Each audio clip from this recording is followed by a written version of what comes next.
Hello, everyone. Welcome into another awesome episode of the Love and Lightning podcast. I'm Dr. L.A. Campbell, and I'm here with Maestra Paula Leeper, and we have another really wonderful guest for you to meet this week. So we're excited to be here. And I also want to say that we were notified that from our platform for the podcast that we had 500 downloads. And while in the scheme of things with podcasting, that probably doesn't sound huge. For us, it's very huge. And so we owe all of you that download the podcast and listen to it, we owe you a huge thank. And we're so much in gratitude that you're helping us with your energy through this podcast and by participating with those downloads. Thank you so very much. And thank you to everybody who also watches us on YouTube. I'll put in a shameless plug for YouTube at this point. On there, it doesn't cost you anything to like the video, to subscribe to the channel. It just helps get us into the algorithm so that more people have access to the information. So having said all that, thank you again so much for being here with us. We are so very grateful that you are. And I'm going to turn it over to Maestra Paula so that she can start the ceremony. Good morning, good afternoon. I'm Maestra Paula. I'm going to do a traditional, how I was taught, opening prayer and opening ceremony. It is a tradition that I believe is very important when we're talking about sacred medicines like we will be today. So if you'll just close your eyes, take a few deep breaths. If you're driving, don't close your eyes. We're going to open our energies and our hearts to the light space in the east direction, holding the space for our breath, for our words, for the spoken word, for the words that are sang in songs, and the poets, and the light entering our body to help us to remember who we are. We ask for those energies to come in to help us to speak good words to one another today as we converse about our spiritual path. We ask for that grandfather energy, that loving support to come in and be with us. As we turn to the left, we honor and recognize the energies in the west direction, the place of our women warriors, the place of our fire, the place of our heart. This is the place where we let things go. And as we are revealing ourselves to one another today and to all of you, we just ask in a humble way to love us unconditionally through your heart, to look at us through the eyes of your heart. These are stories that we share to let you know that we've released some things, that we've let go of some things of society. And we've come to that place of realizing that we are worthy. And we want you to know that you're worthy too. So open your heart space, open your fire, your heart's desires. And let's just let go together. As we turn to the left, we turn to the south direction, the place of our young warrior, the place of children, the place of our laughter and our joy, but also our minds. We have this battle going on in our minds most of the time, and we ask for the battle to just be quiet while we listen to one another's stories today, while we listen to each other's hearts with our calm minds, calming the battles. We ask for the little child inside of us to remember who we are and what we came here for. We're asking for joy. We're asking for lightness. We're asking for waters. We're pray to all of the waters on the earth that they move freely and that they be full of life, that we recognize and honor that we came through the water, through the womb to get here to earth. As we turn to the left, we turn all the way to the north direction, place of grandmother, to Tonantzin, to our earth bodies, to the obsidian, to the mystery of everything that is and is not. We ask for our well ancestors in the north direction to guide us with our words, to help us to formulate the words and spirit that we see, the things that don't have a lot of words for. We're asking for the communication with you today to be able to share our stories, to share your stories, to speak your names into the sacred circle. And we look up to Father Sky and the cosmic gourd, the place of all knowledge and all wisdom. And we ask for access to that humbly and in gratitude to be able to commune with you.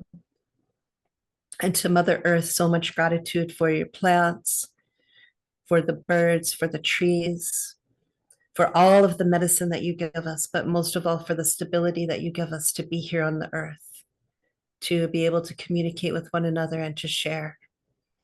And to our own hearts, that we be truthful and faithful and speak those words to one another.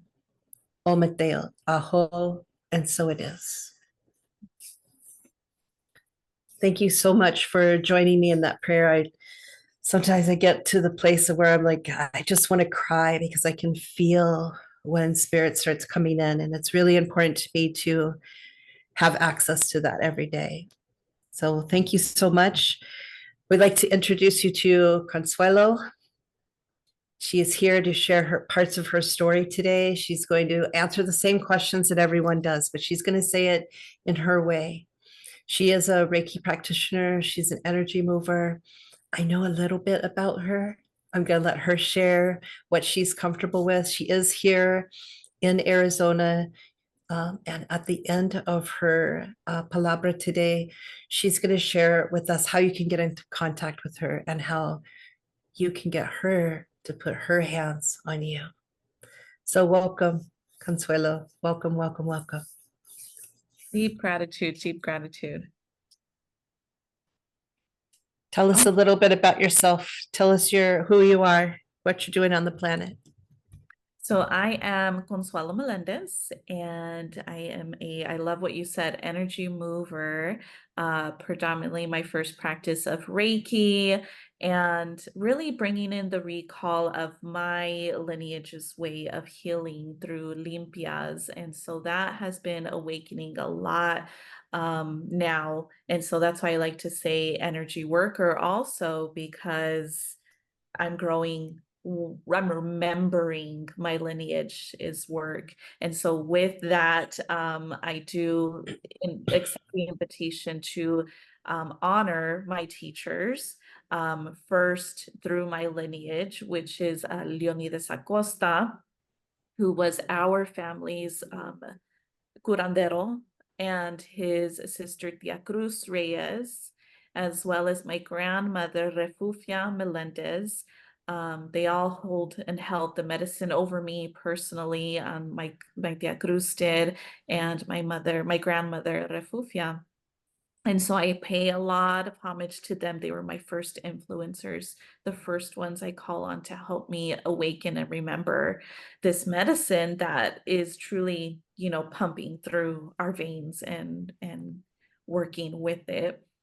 And my Reiki teacher is Kelly Green. She's also here locally in Phoenix and still attuning students and working in her energy work. She's a beautiful soul. And so I give my acknowledgments to her as well.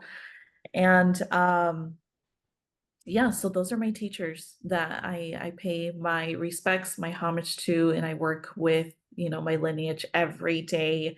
And, I felt so guided with this energy work through the transition of my mother. When she transitioned in 2013, that's when a lot of things started to awaken in myself, in how to navigate grief. I know many of us walk a very deep, deep path with grief. I know you can probably raise your hand and say it never goes away. You never, air quotes, get over it, but you do walk and learn new tools to cope, right? And so that was my call of how am I going to work with this big, big void in my life without running to an, what am I going to say here?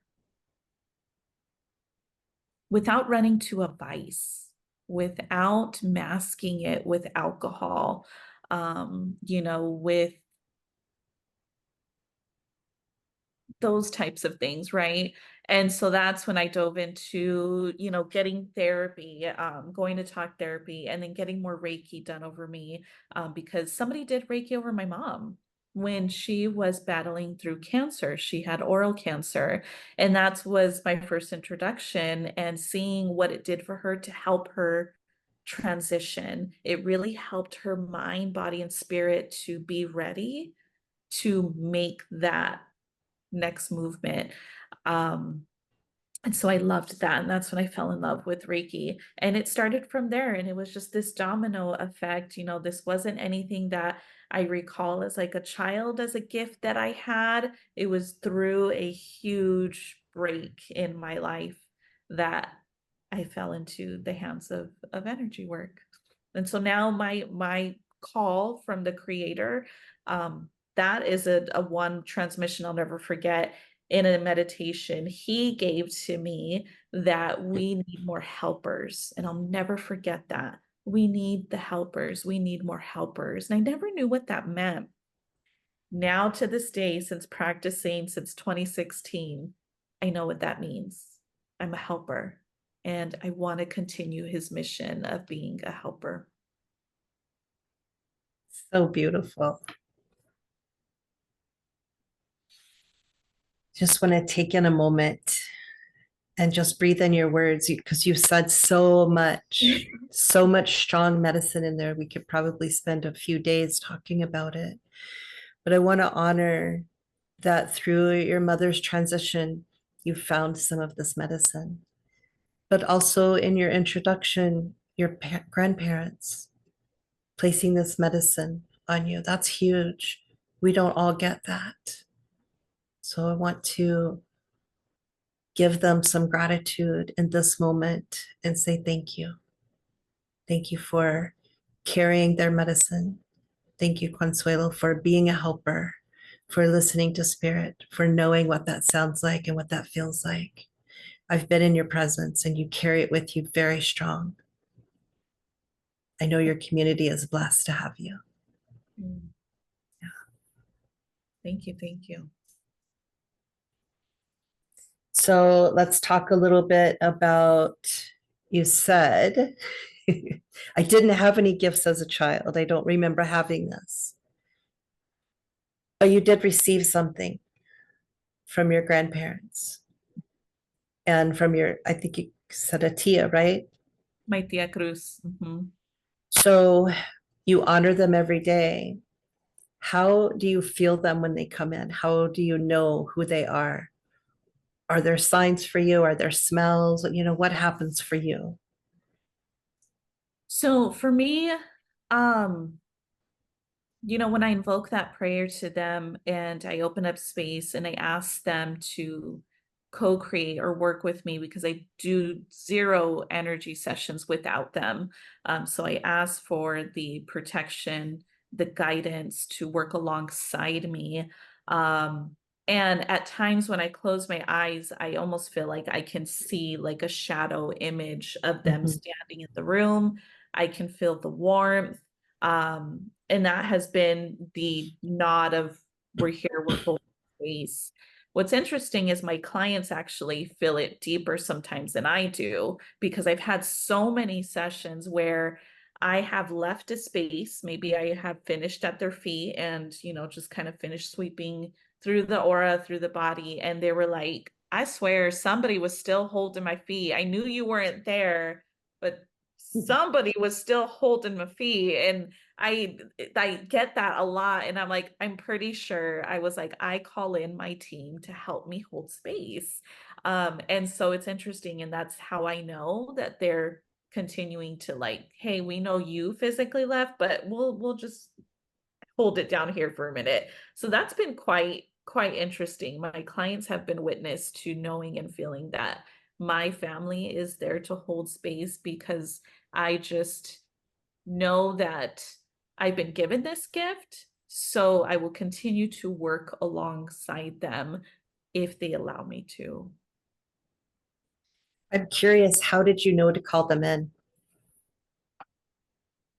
It's just been, you know, because I know that certain things I grew up watching and seeing came from them, it's a seed.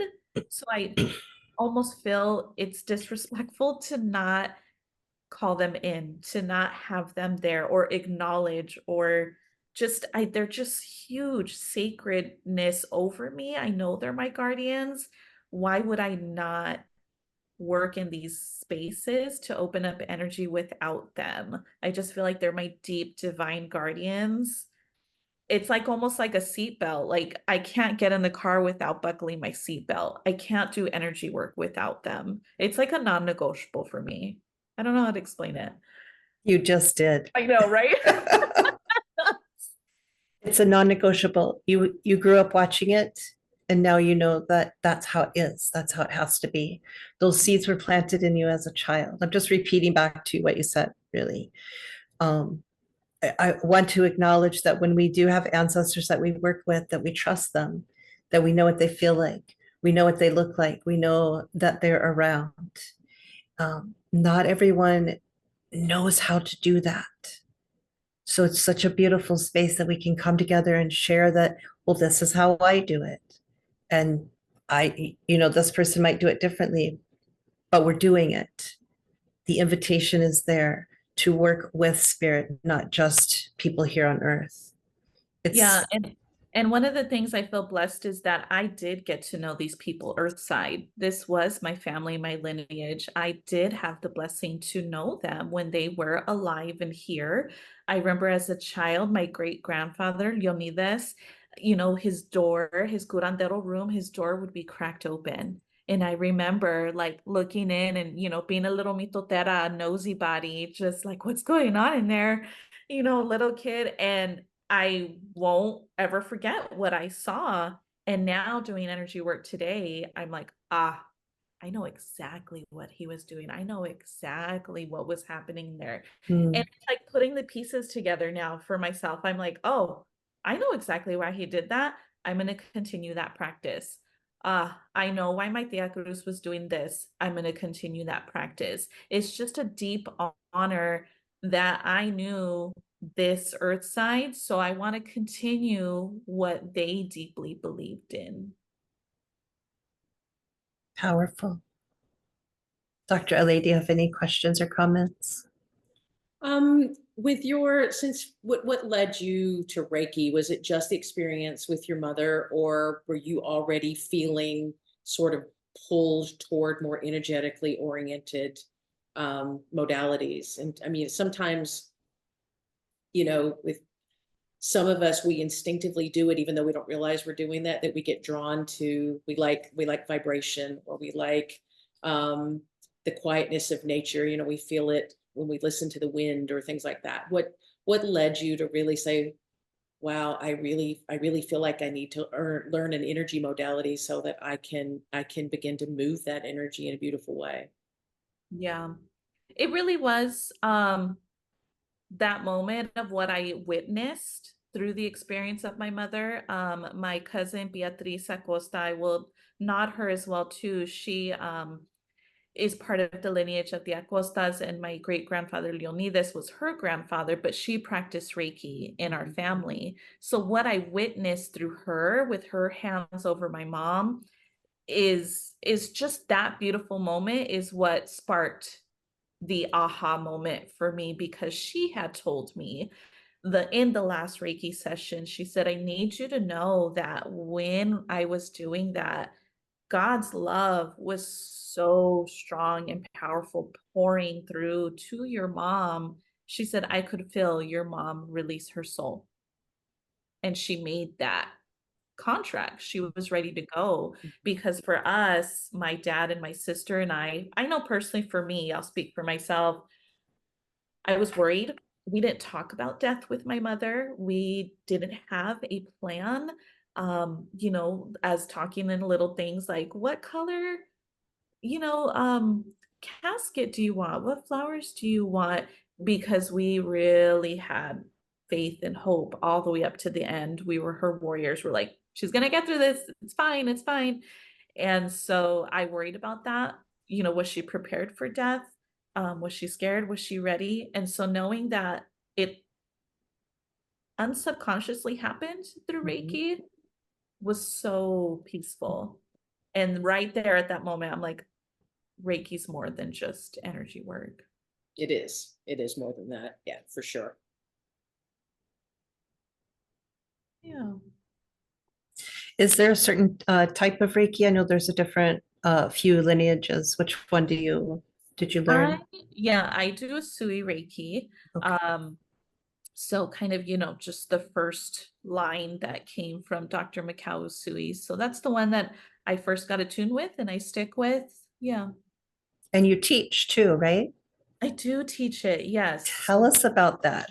Yeah, those that have been called to want to learn this, I do attune students to level 1 and level 2. I do have the capacity to attune people to mastery level. That one, I just have been letting it birth on its own. Those that kind of just are ready in what I call my lineage, my community of students that I've attuned that are ready to move on to level 3 and mastery. Letting them step in and open that call. Nice. Nice. So, we have a list of questions that I'll go through, but you're answering them just, naturally going through them. So we talked about some of the ways that you contact your ancestors. Do you have offerings for them on your ofrendas? Oh my gosh, can I just tell you something interesting that just Yes. happened? Yeah. Okay, spirit is interesting. I couldn't help but check this text right now from my dad, and I guess today is Dia de San Refugio, which is my grandmother's name. I literally just stated. Look at that. Mm, I had to share beautiful.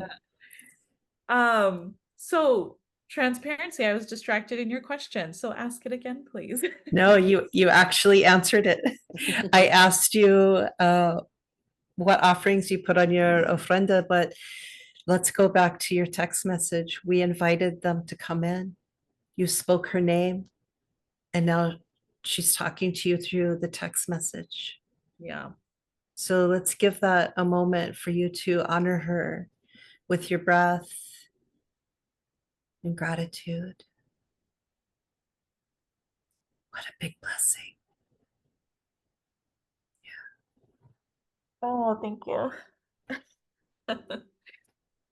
We don't want to skip the good stuff, right? Yeah, Yeah, because this is real human life. That was like real time spirit happening. of course. If you're just listening to the podcast and you're not on the YouTube right now, Consuelo is experiencing, spirit is touching her right now. She has tears in her eyes and gratitude in her eyes, and her face is changing color because her grandmother is loving on her right now in this very moment. It's really beautiful to witness. So my ofrenda, um, for those of you that are blessed to be here on YouTube, and if you're listening to this, please go to the YouTube channel. So this is my ofrenda actually right behind me. This is in my front room of my casa. And the painting has a symbolism. I can't talk about that publicly. It is a private family matter, but I will nod to the artist who drew that. That is locally in Phoenix, Adrian Garcia. But my ofrenda has pictures of the family there. I have the Virgen de San Juan, a statue there because my mother's name is Jane. And so we pay homage to any saints that are of that same likeness. So if you do have a name, that's what we believe in our Mexican culture, you can pay homage to that saint as well. So the Virgen de San Juan is there, which is really the Virgin Mary. If you know the stories of the Virgin Mary and all the places she showed up, there's the Virgen de Guadalupe, the Virgen de San Juan. So she's named after all the places she showed up, but it comes back to the Divine Mother. I always keep flowers there. I keep lights and candles there. And then this turns into more of an area when Dia de los Muertos comes around. We believe that the veil is thinner during that time for our families to come in. But for me, being who I am, I feel like my family is always there and the veil is always thin for us. And so I will put more of some symbolic things there with like the marigolds and the cascaras and the masks and things like that. To awaken there. There's even like a tiny little statue of my dog there too. So even the pets are on my ofrenda, but I do every day, I don't miss a day to stand in my front of my ofrenda and pray and thank my family and my guardians, you know, Archangel Michael, I heavily work with, and just saying good morning to my family every morning. You know, they are not gone. I think that's the biggest transmission. Sometimes people believe when people die, they're gone. They're not gone. They're just in a different frequency. And so I say good morning to my family every day. I pray for them because I know they pray for me. And so I take that moment. I ask for protection, you know, help me come back home safe and sound. My son stands here every day with me as well. And he pays homage his grandfather, who is technically not part of my family. We're divorced, but I knew this beautiful man. And so his grandfather is now there, and he has his little, I'll walk away from the ofrenda and my son will stay there and he'll whisper to his grandfather, I'm going to have a good day, Grandpa. And oof, it's just some days it really like gets me like, oh, sweet child. But he knows I created that space for him to know you can talk to your grandpa anytime you want. He's not gone. And so that's something I feel really empowered to teach my son, to start these connections with his family. Powerful. The rituals that you have every day that you do, non-negotiables, I think you called it. Non-negotiables. Yeah. Tell me, what do you offer to your community? So my offerings, I do 90-minute Reiki sessions, and in that session, you get 60 minutes of hands-on Reiki. And the reason why it's 90 minutes because I set, you know, I love what you said, Maestra Paula, palabra time, you know, time to speak at the very beginning. What am I holding space for? What are you coming in with? What are you working through? And then time to talk at the end, slow time to integrate. 60 minutes in energy work is a very long time. So we need that time to slowly come back into your human physical body and then talk about what you felt, what I felt, and recommendations to move forward until your next session. So that's why my sessions are now 90 minutes. They used to be 60 minutes. And I just was like, no, like we're just not having enough time here. I also do limpias, so limpia de huevo, or those also know it as egg cleanses. And so this is something that I heavily grew up with in my culture's lineage of using the egg cleanse as another type of limpia. If we really think of all this energy work, they're all limpias. And limpia, for those of my Spanish speakers, you know, English speakers, limpia is just to clean, limpiar, to clean. So it literally is cleaning of your energy. All of these are different types of limpias. So I do the egg cleanses now publicly. It's something I've always done as in my family, but just most recently, I felt the calling to extend this out to the public and to those that are not versed with it, but are open to receiving and learning this medicine and having it over them. So I do those. I do the Reiki classes that want to learn as well too. And then I also just do energy consultations. Maybe you just really don't know where to start. You know, I know something's off, Consuelo, but what do I need? I don't even know. So let's sit, let's talk about what that looks like. Maybe we need to do something customized. Maybe I'm actually not the one for you. I know so many other people that do different beautiful modalities, acupuncture, hypnotherapists, pranic healing. I will always never not extend somebody to another person because I'm not the fit for everyone, and that is okay as well too. So I do that as well too. It's just, let's have an energy consultation. But I also have another offering that I'm growing. I'm also recently getting into the spaces of end of life doula work. And so that is something that I'm wetting my feet with. I'm going slowly with this work because it's heavy, it's deep. And so I also have calls open for that of how I can support, but I will say in this time and space, it's referral based. And also, I don't have a huge capacity to hold space for it. So that's why the consultation calls are there for that.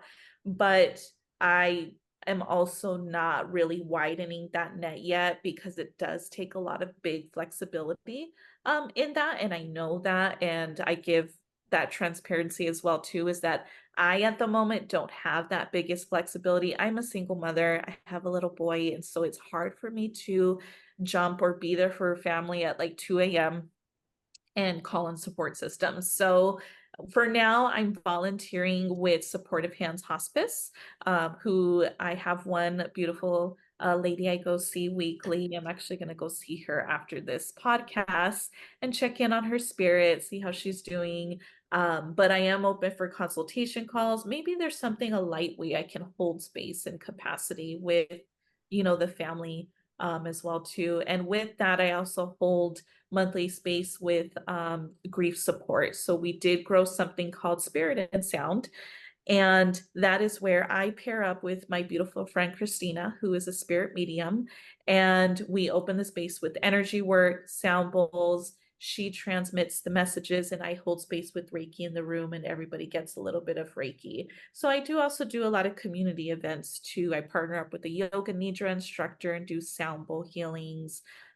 So I'm always finding one or two ways to open space and offer in the community as well too. And most of those are housed in downtown historic Glendale at Tangled Root Botanicals with Mary Helen. Beautiful. I have two questions for you.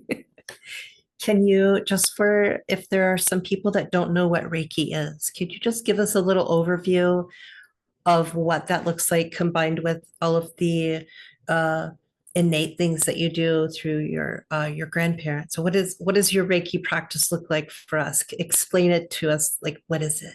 Yes. So Reiki is an ancient Japanese healing art. So this derives early in the 1800s from Dr. Mikao Usui, who was a Buddhist monk. And so he went on a path to meditate on a question one of his students gave him of how did God have all of this, how did he get through this healing? How was he able to have this? And so he went on that path to answer that question, and he became enlightened with this answer. And he wanted to be able to put it in a way that others can work with this type of energy and continue that practice. He named it Reiki. And so it comes from that. So when you are Reiki attuned, you are able to be a vessel for that universal life force energy. And so it is not connected to a deity, a religion. I always clarify that because that is probably one of the top misconceptions about it. And so it's just pure energy from life force. Everything has a frequency, everything has an energy, from as far as the earth to everything around the earth. So it's that piece. Then going into my lineage, for my medicine workers that were on this earth plane that I got to know, they were known as Curanderos. And so those are Mexican medicine holders, medicine keepers of being a curandero. And so again, coming back from the root of that word, curan, to cure. It was somebody you went to see to help cure you. And most of the time, curanderos, it depends on who you see, but my lineage very much worked with the hand of God. They knew that they were blessed with the power and the movement of energy by the hand of God. And that was a word that I used to hear, a mano de los Dios. I had the hand, a la mano, you know, it was just something you was said. And when I learned it, it was like, oh, they have the hand. Because, or you went to go see a sobadora. A sobadora is somebody who's also like an energy worker, but they worked more through massage. So my tia Cruz was a beautiful sobadora, and she used massage and energy work to move energy. And what's interesting, Paula, you asked me, how do I know that they're there? I like that this is looping around now, because there are times where I'm guided to maybe lift my client's arm up, or I'm like gently, you know, putting pressure on a spot and moving down through like their arm or their leg. And that's how I know, oh, Tia Cruz is here. She's guiding something for me. Not sure why I'm doing this, but I'm doing it. And so that's how I know. Sometimes she steps in, because it's like I'm just following intuition. I'm just following the energy. And so suddenly I'm moving somebody's arm. And then in the end of the session, they're like, I haven't been able to move my arm like that in like 2 weeks. And there they are, just like really moving through. And so I'm glad you asked that, and that answer ringed around again. Yeah. So this deeply comes from, you know, my Mexican culture, but even if we go deeper than that, Mesoamerica, and that's another thing that I'm diving into, is I know this work, but where are my roots even farther than that? So I will say I'm a learner at this moment, and I'm diving more deeper into this medicine of its lineage and honoring it a little bit more deeper. So I am working with more people that know this just as well, and gaining the education, the knowledge, because regretfully, when my elders were here, I was a kid, and there wasn't anything I was talking about then.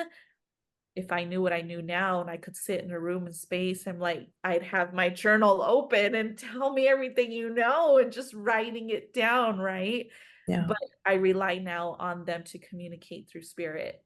And I open my heart, my hands, and my mind, and I say, teach me, open me, let me be clear. Well, you answered my second question already. Oh, okay. Your stories are so powerful, and the way that you approach spirit and the way that spirit approaches you, we got to witness some of that already, just with the text message, and how it seems like, for me, sometimes it just feels easy, but then to be able to explain it, and you explain it so beautifully, that you visit your ofrenda every day. You do not miss. You invite them into every session, and you allow that access to your body for their spirit to come and do the work. And it's such a beautiful place to be in. Thank you for sharing all of that. Dr.LA, you've been very quiet today. That's okay. I'm just listening to the conversations. Do you have any questions or comments? I don't think I have any different questions. I think one of the things I could I'm stumbling over my words now. I think one of the things that comes up with energy work in general is, I think it is sometimes people who aren't familiar with it, or who have never tried it before, they kind of get hung up on this, that, or the other. But you said it perfectly, Consuelo, when you said all things are energy. Every level of everything is energy. And even if we think about our own body, the cells in our body, well, they're not just producing energy, they are energy. I mean, we have scientific proof that when one single cell dies, it produces a photon of light. So that talks about it. So it's really looking at that, whether it's sound, when you're doing the sound bowls and things like that, that's also frequency. It's frequency and vibration. So it's all these beautiful things. So I think it's wonderful that you're offering not just what you do, but you're doing it in collaboration with other people too. So you can really compound the effects of all that fantastic energy, right? So I think it's beautiful. I think it's wonderful that you've really navigated the space of Reiki and turned it into something even better and bigger. even more wonderful. So One of the it's best lovely. examples. Oh, I'm sorry. Oh no, I was just going to say it's lovely to have hear you in the conversation. So Thank you. One of the best examples I love to give to people who are on the fence about energy work and are just like, oh, energy is not a real thing, da da da da da. To each their own. We all have a belly button, right? I love to give this example of and challenge thinking. It's one of my favorite things to do. When you are, let's say you pick up the phone and call someone, it's not planned, and they suddenly say, oh my gosh, I was just thinking about you. That's energy. It's energy. You feel inclined to send a word to someone, maybe a motivating quote, and they text back with, how did you know I needed to hear this today? That's energy. You're feeling that call, that energy of that person, and it invokes you to call, to send a word. That's energy. You're feeling that person's energy. So I tell people, you can think what you want, but I will challenge your thinking all day. You can't tell me energy's not real. Well, another, if you want scientific proof for somebody who says, oh no, I need proof. Well, you get it anytime you get static electricity. If your hair stands up, if you, like for me, I get out of bed in the morning and the first thing that happens, it's kind of a running joke with people that know me, is that my energy field is so strong that I jack up computers. I'll get out of bed in the morning, walk in, and I have to be very careful turning on the faucet to brush my teeth, because if I hit it just right, it will make the loudest popping sound, to the point that it scares my dogs because of that much energy. So static is energy, and it's not just that you're picking up static from the world around you, it's a part of you. It is energy, right? And so it's a really, energy is such a powerful tool. And if we people hear about auric fields and things like that, well, that's the manifestation of the colors of energy in the visible light spectrum, right? That's all of those beautiful colors from the chakras, and it's this fantastic manifestation of this beautiful little cocoon of energy all around you, that you walk, that can be protective for you, that can be outreaching with love. And so when you're doing Reiki, you use your own power and auric field to actually share that in with somebody else. So it's awesome. Energy's fabulous. So I could talk about energy all day long, every day. I think it's fabulous.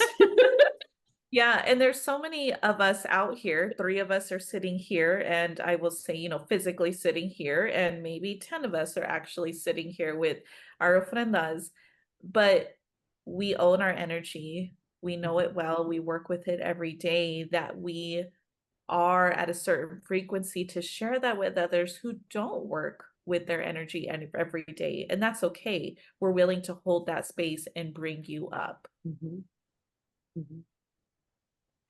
Do you have, before we begin our closing slowly, do you have any wisdom or guidance, spiritual counsel that you would like to share with our listeners? In this moment in time, I will give this because the energy right now does feel very heavy. We're all moving through some interesting times. There is a bit of a transition of doors closing fast. It almost feels like it's in our face too. And so what I will give right now and what I'm feeling in this moment is, don't take it personal. It's not about you. And lean into trust. For anything, when times are good and when times are bad, just trust that your path was written really, really good. And the next piece is coming, and just trusting that you will see the light again. And life isn't supposed to be rainbows and sunshines and rabbits and ponies all the time. Life is a duality, and hug and nurture the dark and lonely times, because that's a piece of you and it needs to be a part of you. Don't deny it. Don't push it away. Lean into that. Feel it, know it, but just trust and have some deep trust. And when you need that empowerment, you have people like myself and the community to hold you through it. Not all of us, like I could give this word and I can already hear somebody listening. Oh, easy for you to say. But, blinded trust. We're not supposed to have the answer, but just take a deep breath and know that your path is beautifully written. Everybody's is. Just wait. It's coming. Just wait and have trust. I think that's what's sitting in my heart today. Thank you for that. How could we get a hold of you? Where are you at? How do we find you? So you can find me. I do have a website. It is Living Balanced, Balanced Reiki, REIKI.com. I do have an Instagram, Living Balance _Reiki, and a Facebook, Living Balanced Reiki. You can also find me through Tangled Root Botanicals. I serve a lot of spaces over there as well in historic downtown Glendale. If you are looking for a beautiful apothecary, she's your place to go. And I'm one of her in-house practitioners there as well. And so, yeah, I hold space in the East and West Valley. I have studio spaces in both, but that is my website. That's where you can find me. And hopefully I will be growing and floating in more places of Arizona. I'm hoping to find a landing in North, because I need an excuse to be in the mountains more. If anybody's listening to this, may this podcast be far and wide. If you are in Payson, Pine, Flagstaff, you're looking for aligned energy workers, I am open and available. Recruit me. Oh, so beautiful. You're amazing. I feel like I've expanded and grown just sitting here talking with you. It's probably the longest conversation we've had with words, right? Thank you so much. I really appreciate you. Dr.LA, if you don't have any comments, we'll go ahead and close the sacred circle. Okay, go right ahead. Okay. In so much gratitude and love and balance, we give our gratitude to all of our teachers, all of us that are listening. Honor your ancestors. They want to help you. You saw one come through directly today. Do you need any more proof than that? We close the sacred circle to the east, to the west, to the south, to the north. We ask that the cosmic Lord continue to pour your knowledge and wisdom into us. But in these moments, as we are in our earth bodies, we ask to be grounded and balanced as we move about our day. Ometeo, aho, and so it is. All righty. Another great, lovely, wonderful, energetic podcast. And at this, I also want to just do a shout out. As I've been sitting here listening, some of my guides have been coming in to just kind of giving messages, and I want to shout out. We talk a lot about ancestral energy here, but let's also be in great thanks to the beings that we identify as angelic or as star beings, elemental beings who also can provide those different energies and support and protection for us through this process. There's all level of energy available, and this was a wonderful conversation to really show that in a very tactile way and also in a very spiritual way. So thank you, Consuelo. We're very happy that you were here. Thank you to everyone else who's listening into us. We really do appreciate that you're here, and your energy also helps this process for us. We want to bring you more information and more topics that are interesting to you. So please let us know at Love and Lightning our Love and Lightning podcast at gmail.com. If you have questions or if there's any topic that you'd really like to hear about, we would love to be able to share those things with you. And in the process, thank you so much for liking and subscribing and joining along and listening in. Really do appreciate it. So stay in the energy of love, not the energy of fear. And we're going to navigate all of this stuff and bring in a most beautiful future for all of us and the world. So thank you so very much. And we look forward to seeing you next time. Bye-bye. Bye. Hi, guys. Blessings.